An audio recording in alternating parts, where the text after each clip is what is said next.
안녕하세요. 언론와의 대화의 진행을 맡은 정한용입니다. 오늘은 이근원 선생님을 모시고 언론와의 대화를 진행하려고 합니다. 이근원 선생님께서는 대한신의여신학회 회장을 역임하셨고 이화대학교 명예교수로도 지금 쭉 근무를 하고 계십니다. 선생님 오랜만에 뵙습니다. 선생님. 안녕하세요. 예. 선생님 요즘 어떻게 지내시고 계십니까, 선생님? 나이 들어서 할 게 뭐 있겠어요. 근데 속담에 백수가 더 바쁘다고. 예. 그 책도 쓰고 예. 청탁 원고도 좀 받고 예. 또 이래 나가서 강연도 좀 하고. 예. 코로나가 있기 전에는 이제 가족 아카데미아 프로그램이 많아요. 예. 그거 진행하고 그렇게 지내요. 예. 올해 선생님 책을 한 권 쓰셨다고 말씀을 제가 들은 것 같은데. 내가 이제 시력을 잃고 보니까 네. 장애인이에요. 예. 그 이제 장애인 신청을 해서 근데 눈이 안 보이니까 컴퓨터도 할 수 없고 말이지. 글도 쓸 수가 없어. 예. 그래서 이제 궁리한 것이 사회복지사한테 도움을 청해서 그러면 이제 의료보험공단에서 그걸 해줘요. 네네. 그래 내가 입으로 원고를 쓰고 네. 그분이 받아서 타이핑하고 예. 다시 나한테 읽어주면 내가 교정을 하고 예. 그래서 이제 원고가 나온 거예요. 예.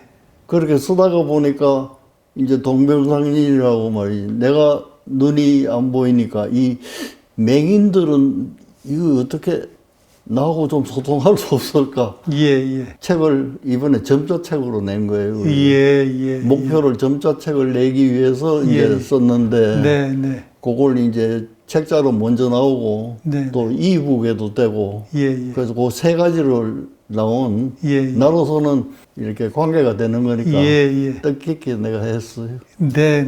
예. 그렇게 하셨군요. 선생님, 저희가 이제 언론와의 대화에 처음 질문을 드리는 부분이 정신과에 관심을 가지게 된 계기에 대한 말씀을 저희가 여쭙습니다. 정신과에 대한 관심은 내가 학생 때부터 있었어요. 같이 공부했으니까 알겠지만 이과대학이 그게 시험도 많고 어렵잖아요. 네. 그래서 이제 10명이 그룹으로 공부를 해서 네. 공부를 하면서 생각을 좀 이제 넓혀가지고 우리 졸업하면 이 10명이 모여가지고 종합병원을 한번 만들어보자. 네. 그런 생각을 했는데 그러면 과가 겹치면 안 되잖아요. 네. 그래서 서로 이렇게 뭘 하라고 그러는데 나는 자타가 공인하는 정신과를 하래요. 네. 이제 그런 게 동기가 되기도 하고. 예. 그 다음에 실제로 이제 내가 정신과를 택한 거는 이제 신체 이학을 하시는 분들하고 내가 이제 비교를 해보니까 그거보다는 이게 좀 쉬울 것 같아요. 네. 근데 하고 보니까 속아서 너무 어려워. 그렇게 되셨군요. 선생님, 이제 그 정신과를 시작하게 돼서 이제 의국 생활을 하지 않습니까? 의국 생활과 선생님들의 말씀을 좀 부탁드리겠습니다.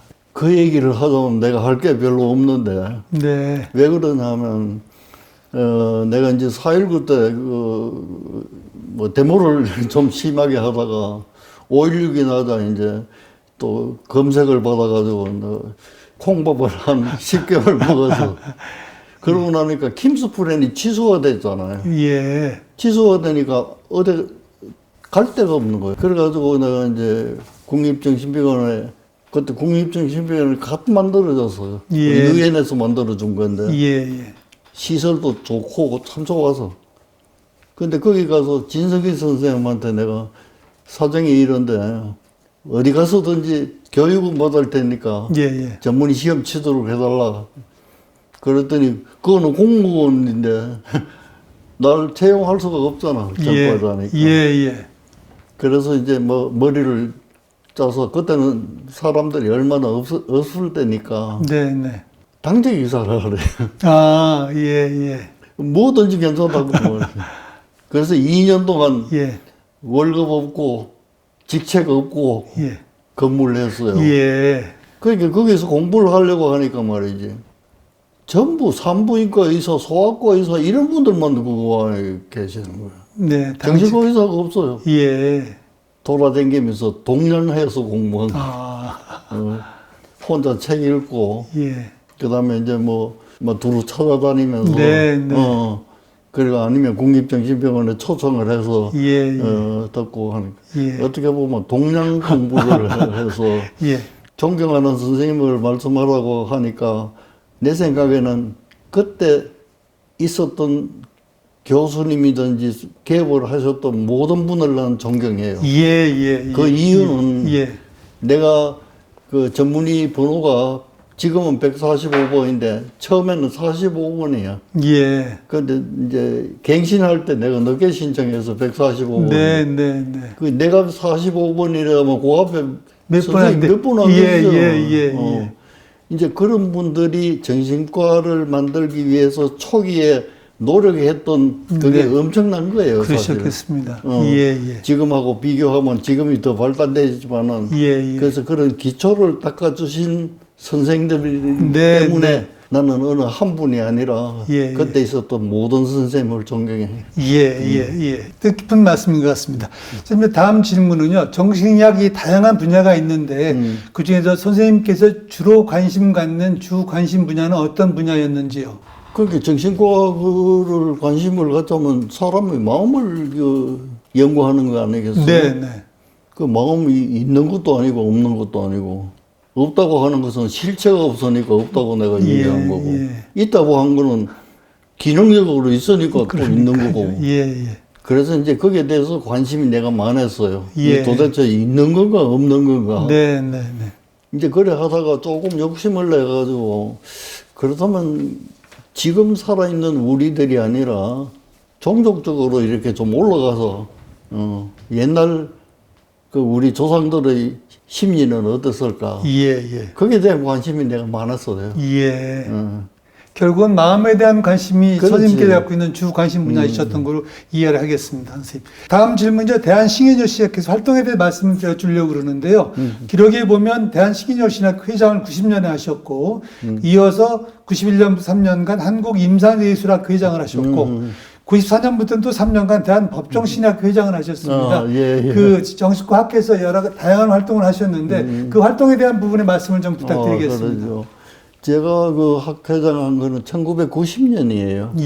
1990년인데, 그때 정 선생 제가 모시고 있었습니다. 참여를 하셨잖아요. 그 내 딴에는 이제 뭐 책에 본 거 또 짧은 경험이지만은 이 학회를 어떻게 좀 잘 해볼까 이제 그런 아주 막연한 생각으로 이제 했는데 그때 이제 그 의료보험이 된 지가 얼마 안 되기 때문에 거기에 대해서 이제 마찰이 많았어요. 그래서 그 이제 의료보험과 이렇게 이제 서로 소통할 수 있는 그 멤버를 또 따로 만들고 그랬지. 그때 그 이시영 선생님, 송수식 선생 모두 애썼던 분들이고. 근데 그 이외에는 지금 하고 있는 이 원로와의 대화, 그걸 한 또 10분 해서 이제 지금처럼 정 선생 혼자 하는 게 아니라 한 사람씩 이래 맡아가지고 찾아가서 인터뷰할 기록이 인터뷰를 하고 했는데 그게 이렇게 발전됐다고 하니까 내가 되게 기뻐요. 근데 그거는 1년밖에는 안 되니까 그거 끝나니까 그 임상예술학회 이부영 선생이 그때 학회장을 하고 있어서 만들기는 유석진 교수가 만들었는데 그 다음 이부영 선생이 이제 임기가 되니까 나보고 하라고 해가지고 그래서 그거는 했고 그 다음 법정신의학은 이거는 지창수 선생이 지창수 선생이 했는데 만들어가지고 자기가 하다가 두 번째 나보고 하라고 해서 그걸 한 거고 그 다음 또 그 임상성학회라고 만들었어요. 만들어가지고 했는데 그거는 지금 아마 없어졌지 싶어. 언저리에서 이제 서로 공부도 같이 하고. 대한신경정신의학회 산하의 임상성의학회가 아직 이름으로 남아 있습니다. 이름은 남아 있어요. 선생님, 이제 다음 질문 드리도록 하겠습니다. 다음 질문은 이제 오래 근무한 병원에 대한 말씀을 듣는데요. 선생님께서 아무래도 오래 근무하신 병원은 이화대학병원이셨을 거고요. 병원에 근무한 경험과 또 하나 이제 후학, 많은 제자를 키우셨는데 거기에 대한 말씀을 좀 부탁드리겠습니다. 내가 처음 그 교직 생활을 시작한 거는 군 복무를 마치고 그때는 이제 교수님들이 얼마 안 되니까 이제 일일이 찾아다니면서 이제 인사를 드렸어요. 근데 재보란서에 가니까 김채원 교수가 이어와서 전임 강사하래. 생각도 안 했는데. 나하고 또 연관도 없잖아요. 김창훈 선생하고 또 특별한 인연도 있는 것도 아니고. 네. 그래서, 내가 교직 생활을 시작을 거기 해서 3년간 근무를 하고. 네. 이화대학으로 왔어요. 예. 근데 이제 고백을 하나 하자면, 그때 독일에서 초청이 와가지고, 내가 독일에 갈 생각을 했는데, 독일은 갔다가 내가 다시 돌아와야 되는데, 근거지가 있어야 될 거잖아요. 네. 그래서 이화대학이, 이제, 정신과는 있어도, 예. 외래 혼자 이제 우영훈 교수가 지키고 있는 판이라서, 예. 거기 가서 가면 어떨까. 그랬더니 가보니까 사정이 그런 게 아니에요. 그래서 우영훈 교수하고 열심히 여러 가지 안도 이제 새로 만드는 거니까 훨씬 수월하더라고요. 뭐냐면 세브란스 있을 때는 김창원 교수가 과를 어떻게 운영해 가는가에 대해서 이제 우리가 협조를 하고 교육을 받고 그러는데 여기 오니까 이제 과당이니까 내가 팔리고 싶은 대로 가잖아요. 그러니까 우영훈 교수하고 이제 긴밀하게 연락을 해가지고 어떤 파트는 내가 맡고 어느 파트는 우 교수가 맡고 뭐 이렇게 해서 뭐 그때 오픈 오더도 해보고 뭐 예술 치료도 그때 도입을 해보고 사이코 드라마도 그때 뭐 하고 한 그런 교과서에 있는 거 실제로 내가 어디서 배운 건 아니지만은 교과서 가지고 있는 걸 이제 응용해 보기도 하고 어떻게 보면 이화대학에서 참 재미있게 지냈어요. 주변에 또 좋은 교수님들도 많이 계시고 해서 도움도 많이 받고 해서 해보고 싶은 걸 막 원 없이 해봤어요. 그러니까 선생님께서 이제 이화대학의 어떤 시스템도 만드시고 본인께서 또 생각하셨던 분도 다 실행에 옮기고 하고 그러셨군요. 선생님 이제 대학 경험 말씀에 이제 제가 약간 다시 질문이 드리냐면 제자들 많이 키우셨는데 혹시 그 제자 관련해서 잠깐 말씀을 좀 부탁드리면요. 제자들은 이제 그때는 지금은 어떤지 모르겠어요. 레전드 뽑은 게 N-2잖아요. 지금도 그렇습니다. 그래요? 그렇습니다. 그러니까 우영훈 선생하고 나하고 둘이 있으니까 하나밖에는 채용을 못 하잖아요. 그 당시에는 그 할만한 친구들은 많았는데. 그래서 이제 내가 한 가지 얘기하고 싶은 거는 그때는 컴퓨터에 대해서 관심이 별로 없을 때 내가 이화대학에 와서 이제 첫 해 그 교수 연수회를 설악산에 갔어. 그러니까 그 초청 강연자가 와서 그 강연을 하는데 내가 이래 들어보니까 첫 마디가 그래요. 교수 여러분, 여러분들은 문맹자입니다. 딱 그러고. 이해가 가요? 문맹자요? 교수를 보고 문맹자라 하는 거 이거 깜짝 놀랐어요. 이게 무슨 소리가? 그랬더니 컴퓨터 얘기야. 그때 처음 날도 되니까 이걸 해야 되겠구나. 그래서 이제 내가 독학으로 또 그때는 삼성에서 그 가르치는 데가 있었어요. 거기 가니까 지금 이런 컴퓨터가 아니에요. 릴 컴퓨터 보셨는지 모르겠다. 카세트 테이프 모양 릴이 있어. 그걸 넣어가지고 명령어를 주면 이게 막 돌아가다가 딱 찾아가지고 이제 하고 그러는 거예요. 저는 본 적 없습니다. 그것부터 시작했어요. 아무도 시작 안 했을 때. 그러니까 정신과에서 뭘 했냐면 레지던트 뽑을 때 이 컴퓨터 못하는 사람은 자격에 안 뒀어. 그래가지고 이제 자기가 들고 들은 컴퓨터를 가지고 사용하다가 졸업할 때 갖고 나가는 거예요. 그런 시스템을 만들어가지고 모든 이제 그 인터뷰라든지 뭐 케이스 컨퍼런스 하는 거, 저널 하는 거 전부 컴퓨터로 이게 하지 않으면 안 되도록 그렇게 만들었던 게 기억에 나는데. 그러시겠군요, 선생님. 선생님께서는 워낙 정신의학 분야 이외에 다양한 대외 활동을 많이 하셨는데요. 계몽도 하셨고, 강연도 하셨고, 또 네팔의 이화 의료 봉사단도 하셨고, 또 가족 아카데미라는 또 일도 하셨고요. 그런 정신의학 분야 이외의 대외 활동에 대한 말씀을 좀 부탁드리겠습니다. 가족 아카데미라는 거는 내가 이제 정년 퇴임하면서 만든 NGO예요. 그걸 이제 사단법인으로 만들어가지고 내가 가만히 생각하니까 그 정년 퇴임을 하면서 내가 개업을 할까 생각했는데 개업을 하면 한 사람밖에는 내가 치료를 못 하잖아. 예. 1대1을. 경우 많이 봐야 얼마나 보겠어요. 그런데 그런 거는 이제 새로운 후배들이 새로운 지식을 가지고 얼마든지 치료를 해줄 수 있는데, 그렇다면 나는 정신과에 대한 어떤 편견을 좀 없앤다든지, 네네. 또 기왕 공부한 사람들을 좀 더 심도 있게 교육하는 거라든지, 그 다음에 거기에 대한 그 편견을 없애기 위한 이런 걸 관심을 두다가 보니까 그런 쪽으로 이제 내가 해야 되겠다. 예. 그렇게 바뀌니까 이제 진찰실에 앉아가지고 환자하고 1대1로 했던 그 이외의 많은 일들이 이제 생기더라고. 네.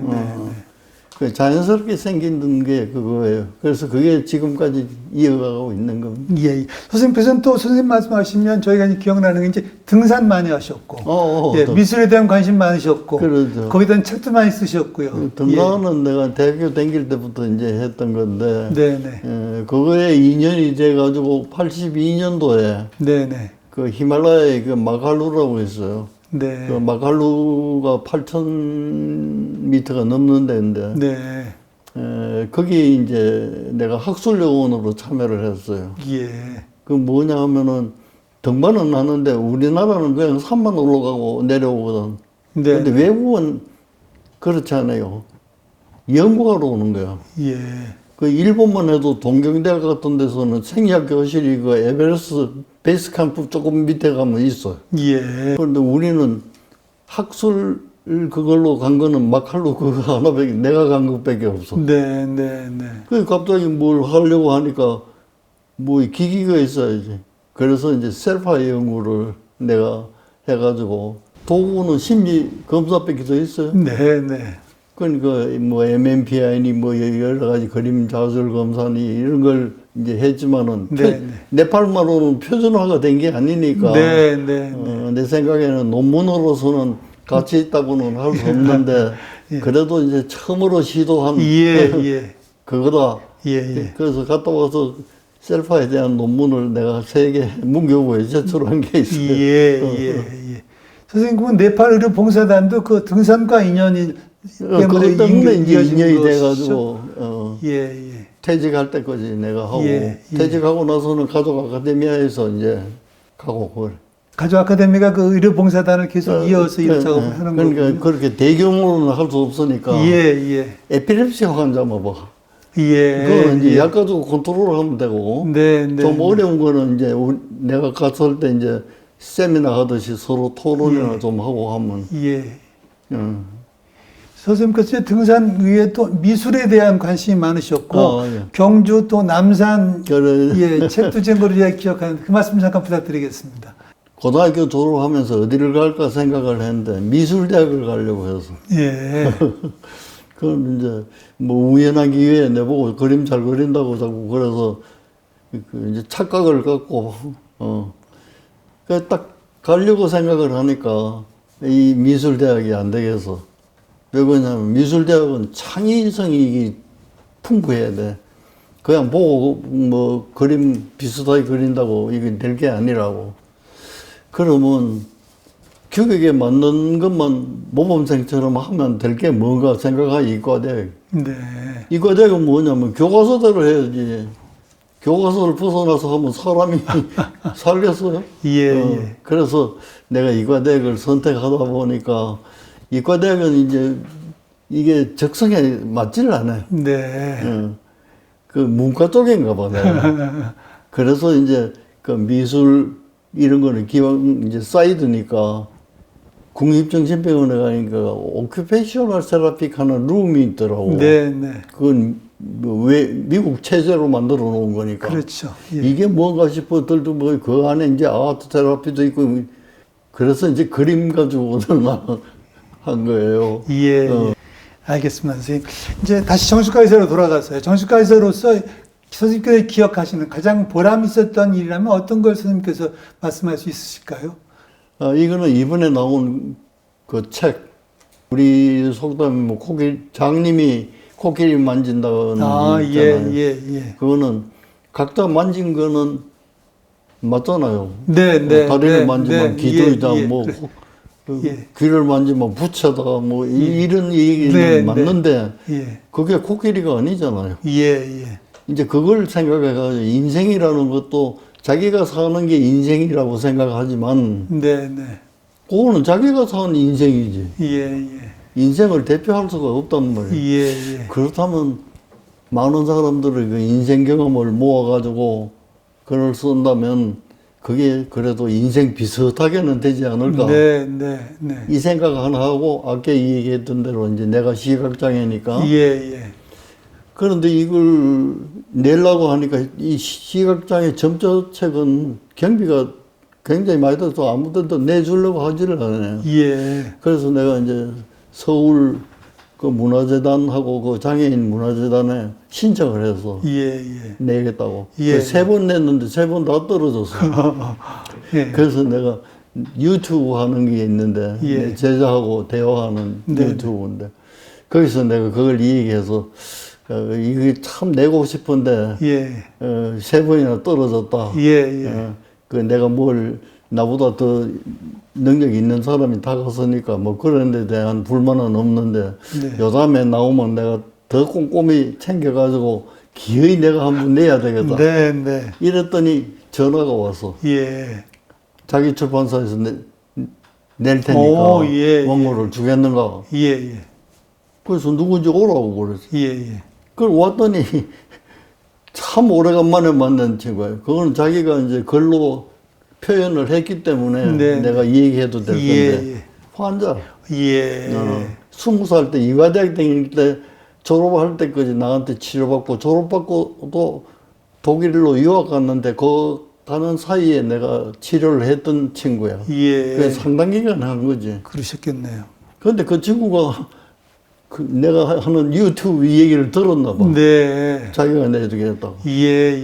그래서 굉장히 그 이상 보람 있는 게 뭐가 있겠어. 맞습니다. 그렇습니다. 이제 그거와도 연관해가지고 지난 19년 그러니까 코로나가 생기기 바로 전에 2019년. 그래서 보수선에서 내가 초청을 받아가지고 강연을 하러 갔다고. 강연을 하고 갔더니 이와 똑같은 사람이 뉴욕에서 와서 뉴욕에서 보수선까지 얼마나 거리가 되는지 내 감으로는 모르는데 그냥 지도만 보고 7시간 걸렸어요. 7시간 걸릴 겁니다. 차로. 차 운전하고 깜짝 놀래가지고 그 나하고 뭐 무슨 인연이 있느냐 그랬더니 그 자기 언니가 나한테 치료를 받았대요. 그러냐고. 그것도 뭐 이 얘기도 오래된 거니까 기억이 안 나는데 그분의 딸이 뭘 하느냐 하면 그 출판하는 이 에이전시야. 그래가지고 내 책 나는 죽을 때까지 그 베스트셀러 된 거 하고 그 다음에 뭐 100살까지 살자는 이 두 권을 그 에이전시가 영역하겠다고. 그 이제 회사에 신청을 했더니 두 개가 당선이 됐다고. 그것도 그러시네요. 그래서 그 책은 아마 금년 안으로 나올 역시 의사로서는 그 환자와 연관되는 보람이 가장 크다고 말씀하신 것 같습니다. 의사가 보람이 있다면 환자가 좋아져서 선생님. 사회에 적응을 하고 사회에 기여를 할 수 있다면은 그거 이상 뭐 보람 있는 게 뭐가 있겠어. 선생님 이제 다음 질문은요. 정신건강의학과 의사로서 가져야 하는 마음가짐이나 태도에 대한 질문인데 선생님께서는 환자를 정상인 보듯이 정상인을 환자 보듯이 대할 수 있는 자세라고 얘기하셨습니다.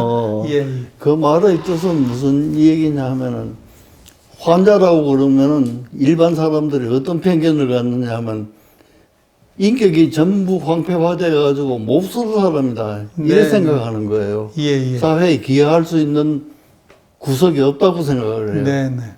내가 치료를 해보니까 말이죠. 환자라고 내가 치료를 하고 있는데 나보다 더 지식이라든지 경험이 많은 분들이 또 그걸 활용하는 분들이 많더라고요. 그러니까 가만히 생각해 보면 내 안에도 환자 같은 마음이 있는데 환자라고 해서 딱히 환자 같은 마음만 있는가? 그렇게 생각하니까 환자 같은 마음은 요만큼이라면 정상적인 건 이만큼 갖고 있어요. 그렇죠. 예. 그래서 그 한 가지 예를 들면 이런 게 있었어요. 그 금요음악회라고 해서 누가 피아노를 하나 기정을 해서 금요일마다 이제 음악회를 여는데. 네네. 그거는 이제 초청해가지고 봉사자들을 봐서 그날 피아노 칠 사람이 무슨 사정이 있어 갑자기 못 와서 그래서 실습 나온 학생 보고 누가 피아노 칠 수 있는 사람 없냐 그래서 자기가 친데 그 나와서 메웠지 그걸. 네네. 그거 끝나면 이제 내가 집단 인터뷰를 하거든. 네네. 그 음악대학 다니는 학생이 하나 입원해서 아까 피아노 치는데 어느 소절 어디가 틀렸다는 거예요. 네.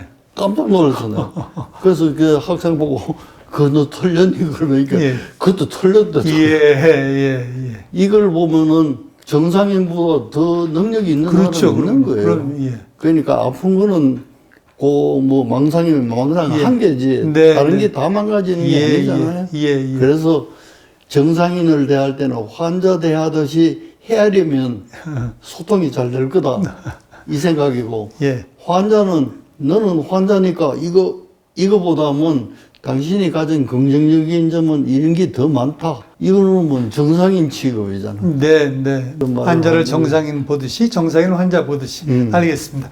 그럼 다음에 이제 이번엔 일반인들이 가져야 하는 정신 건강에 대한 마음가짐이나 태도에 대한 말씀이고요. 선생님께서는 자기 성찰을 얘기하셨습니다. 그에 대한 설명을 좀 부탁드리겠습니다. 근데 이제 우리 정신치료하는 교과서를 뭐 옛날 거지만은 읽어보면 그 인디케이션에 어떤 사람을 치료할 수 있는가 이게 있거든. 네. 거기에 보면 자기를 객관화하는 능력이 있는 사람이라 해야 된다고 돼 있어. 네. 그러면 또 치료를 거부해도 되는 사람. 신체 이야기에서는 거부하면 안 되잖아. 그러나 정신치료는 거부할 수가 있어. 네. 거기 거부해도 되는 게 뭐냐면 자기가 자기를 보려고 노력하지 않는 사람은 이 말은 결국 자기가 자기를 성찰하지 않는 사람은 인디케이션이 안 된다는 얘기. 네. 그때 내가 생각해 읽으면서 그 정도면 정상인인데 뭐하러 치료받겠는가 이 생각을 했거든. 예. 그러니까 경험을 쌓다가 보니까 자기가 객관화하는 능력이 없으면 절대로 이게 성장이 되지를 않아요. 네. 정상인이든 환자든. 예. 그래서 내가 아마 그런 소리를 했어요. 네, 알겠습니다.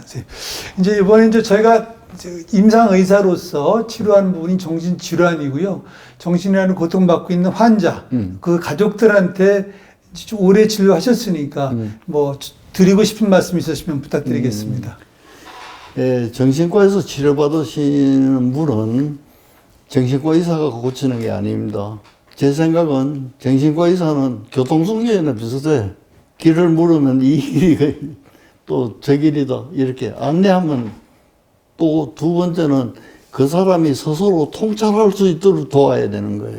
내가 안다고 해서 당신은 이래서 병이 나서 이게 아니에요. 그 사람이 스스로 그걸 통찰할 수 있도록 이렇게 길을 안내하는 이거거든요. 네. 그러면 누구누구가 이 환자와 같이 해야 될까? 중요한 건 가족이. 네. 내가 지금까지 이제 나한테 교류가 있는 분들을 보면은 가족이 굉장히 걱정스럽던 사람이. 네. 걱정스럽다는 거는 뭐 자기 마음대로 뭘 이렇게 어린애 다루듯이 그게 아니라 치료를 위해서 협조를 엄청 한 사람이. 네. 그래서 내가 이제 당신 때문에 아들은 좋아졌다. 그렇게 또 내가 표현해줘. 그러니까 정신과 의사, 이 정신과 의사만 대표되는 게 아니라 뭐 간호사도 들어가고 뭐 사회복지사도 들어가고 예술치료가도 들어가고 파라메디칼도 다 들어가는 치료자와 환자와 환자 가족. 가족이 자기 자녀를 환자를 어떻게 생각하는가에 따라서 이 치료의 효과는 달라져요. 그러니까 가족의 협력 없이는 이건 절대로 낫지 않는 병이고, 그걸 또 뒤집어서 얘기하면 이 병은 가족으로부터 출발해서 나온 거예요. 그러니까 가족은 뒤에 숨어 있는 조종자고 환자는 가족을 대표해서 환자가 된 사람이에요. 네. 그러니까 같이 협력하지 않으면 예. 이건 절대로 낫지 않는 거예요. 제일 중요한 거는 치료가 돼서 나오더라도 사회적인 편견 때문에 사회의 일원으로 받아들이지 않는다면 도루묵이야. 그러니까 이제 사회적인 그런 편견을 없애는데도 중요한 역할을 해야 된다. 그 얘기. 예. 선생님 이제 정신의학을 쭉 지금 전공하고 있는 학생들 또 정신의학을 전문의를 따고 현재 임상을 하고 있는 사람들이나 교수들, 즉 정신의학을 쭉 후학도 이어가고 있는데요. 그 후학들한테 전하고 싶은 말씀 있으신지 여쭤봤더니 선생님께서는 TR하고 CO라고 얘기를 해주셨습니다. 이게 무슨 뜻이죠? TR은 이제 뭐 여러분들이 다 아실 거고, Transference, Resistance. 예. 그 이제 정신분석이 처음 나와서 그게 이제 치료로 옮겨갈 때, 이제 정신분석적 정신치료라고 그러잖아요. 이제 그거 할 때, 그 이제 자기들끼리 모여가지고 역사책에 보면 이렇게 그런 게 있더라고. 링을 만들어. 네. 요새 뭐, 남녀가 서로 친하게 지내면 커플 링을 만들듯이 우리는 정신분석자들이 다 반지를 만들어요. 네. 반지를 만드는데 그 위에다가 글자를 T자, R자를 쓰는 거예요. 예. 그게 무슨 뜻이냐 하면은 환자를 치료할 때 트랜스퍼런스, 레지스탄스를 잘 활용해서 치료를 하라. 예.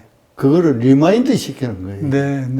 그러니까 이게 이제 내려오면서 이제 어떤 교실이면 이제 교수가 이제 레지던트한테 그런 걸 선물하기도 하고 그런데 요새는 뭐 그런 게 없겠지만은 이제 그런 뜻이에요. 그러니까 환자의 트랜스퍼런스를 치료자가 최대로 활용할 수 있어야 치료가 돼요. 근데 CO는 저거는 내가 그냥 만들어 본 건데 아무도 모를 거예요. 내가 만든 거니까.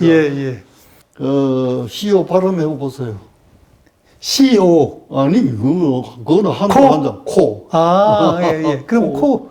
우리 속담에 말이지. 뭐 잘못하면 코 다친다고. 그렇죠. 정신과 의사가 이거 안 지키면 코 다쳐. 그런 의미에서 내가 만들었어. C는 뭐냐 하면 연소가 되고 안 되고에 따라서 CO2가 되기도 하고 CO가 되기도 하고.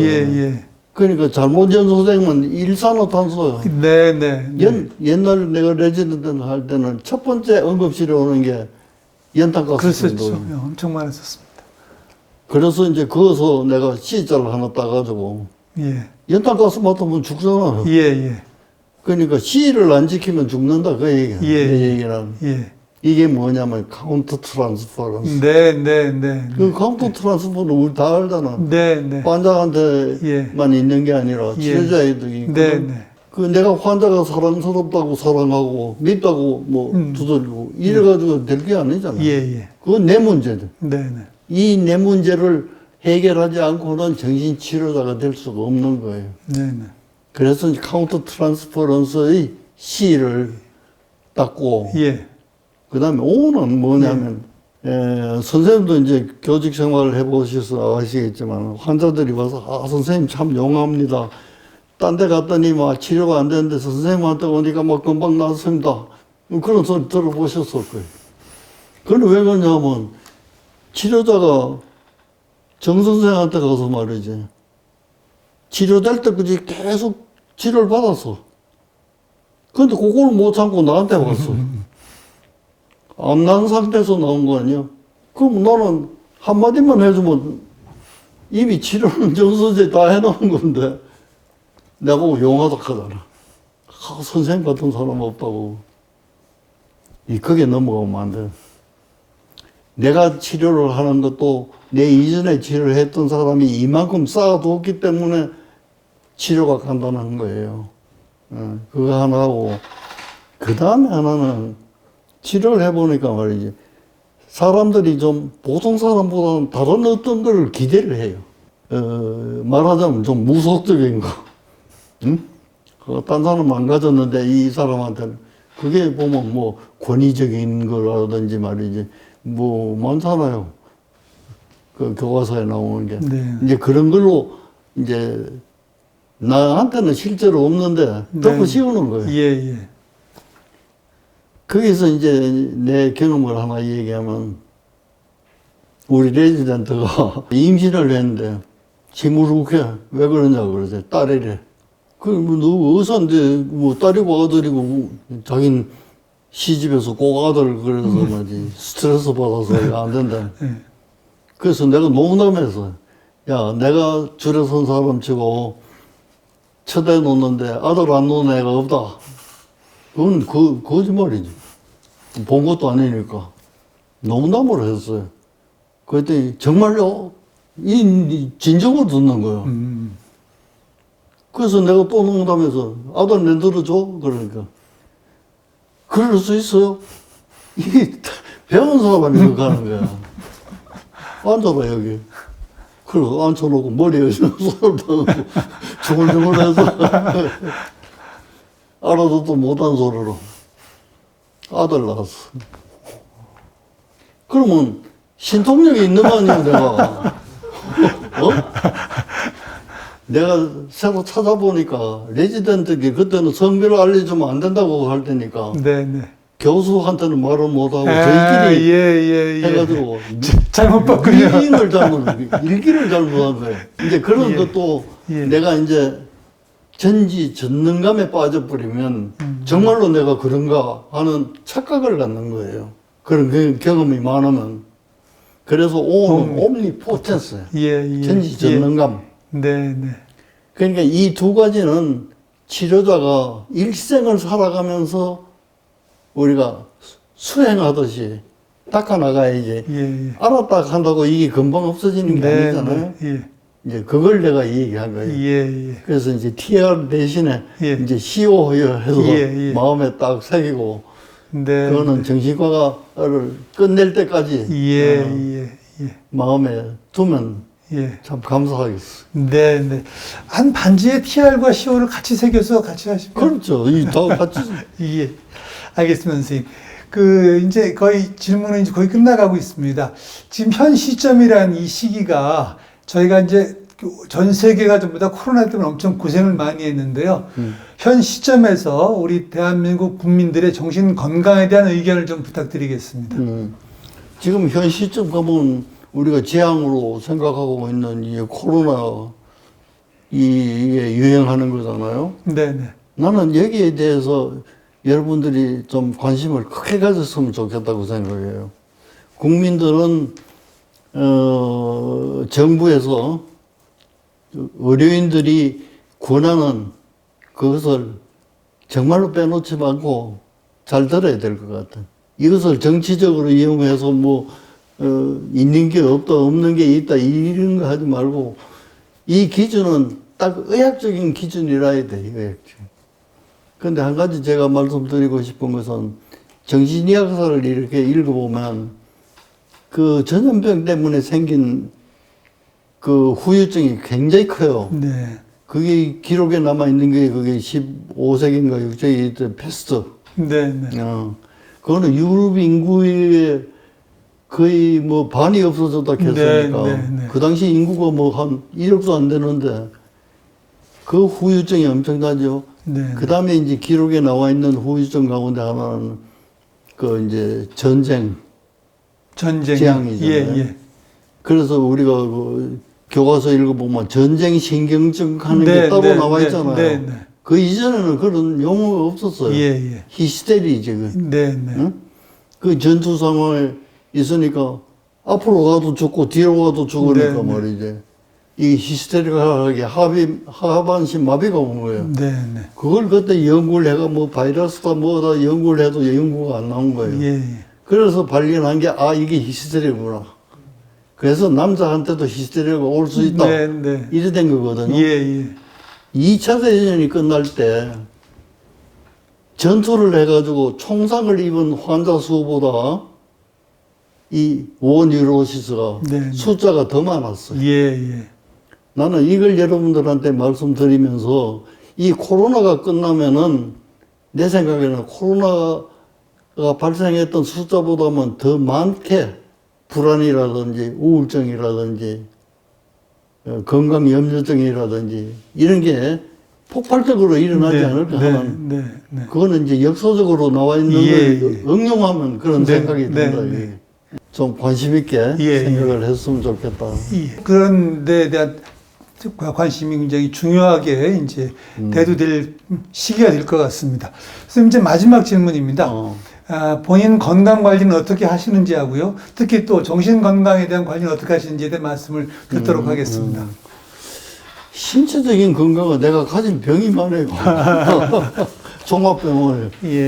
내 철칙은 뭐냐면 주치 말을 내가 모범생처럼 듣는 거예요. 그리고 따로 뭐 좋다 하는 거는 내가 눈으로 안 돌려요. 그 대신에 해서는 해롭다는 일은 내가 안 해요. 그게 이제 신체적인 거고, 정신적인 거는 첫째 소위 말하는 정상인들과 대화를 많이 해야 돼. 하루 종일 환자를 보다 보면 말이죠. 오후에 가면 나도 환자 비슷한 소리 생각도 그러대요. 이게 망상이다. 아침에는 되는데 오후에 가면 뭐 그럴 수도 있지. 내가 그렇게 말려들어. 그걸 생각해 보니까 이 정신건강이라는 건 정상인과 만나는 것도 중요하지만은 자기가 설계해서 자기 정신건강을 지키는 어떤 모델이 있어야 되겠다고 생각해요. 그래서 나는 내 혼자 생각에 이제 정년 퇴임하면서 모델을 만든 게 스마트 에이징. 스마트하게 늙어보다. 그렇게 하자면 어떻게 하면 좋을까? S, 심플. 단순. 정신과 환자 머리가 어느 폭이에요. 단순화시켜. 무구. 움직여라. 그건 세계보건기구에서도 될 수 있는 데도 멀리 걷고 될 수 있는 데도 자주 걸어라. 건강 수칙이 나와 있잖아. A, 아펙트. 정서가 자꾸 떨어지거든.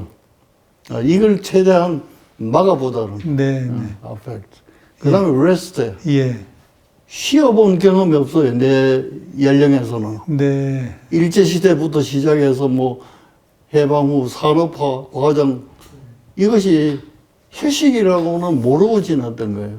그 덕에 지금 이렇게 경제가 된 건데, 지금 이제 이걸 놀 때는 충분히 놀고, 일할 때는 집중해서 일을 하고, 여기에 됐으면 좋겠어.